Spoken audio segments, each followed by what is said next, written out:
Tinding, mabuti na lang at kilala natin yung boss natin, ano?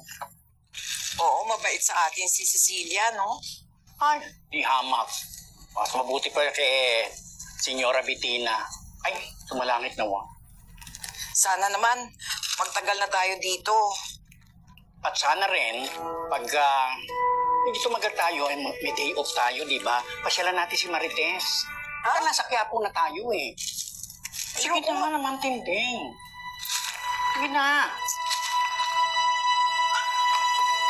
Sige na nga.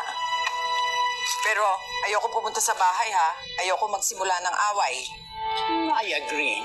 Eh, ayoko din man makita yung namamagang si Lena. Ano bang pinunta nyo rito? Trabaho ba? O kwentuhan? Pasensya na po. Kenji Chai. Put mo nga sa akin yan.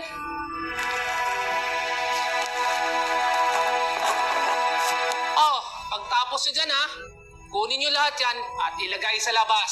Naiintindihan nyo? Opo.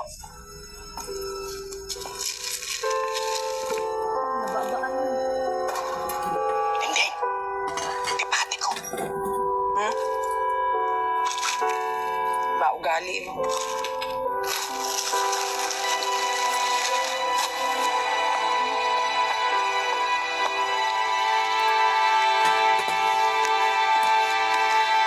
Balik kayo, ha? Salamat. Mapakisuklet rin na. Ma, bakit nyo tinanggap yung dalawa? Matagal ko ng kaibigan yan sa Quiapo. Masisipag naman sila. Pero ang tatanda na nila. Mabagal. Puro lang chismisan. Kung sa inyo, Habang nagtatrabaho. hayaan mo na kasi. Basta sa akin, kung magandang trabaho nila, okay na sa akin. Masyado naman itong anak ni Cecilia, oh. Kapanlait. Alam mo naman kung sinong perfecto. Noy, wag mo nang pansinin. Magsikap na lang tayo at patunayan natin na mali ang sinasabi nila tungkol sa atin. Teka na.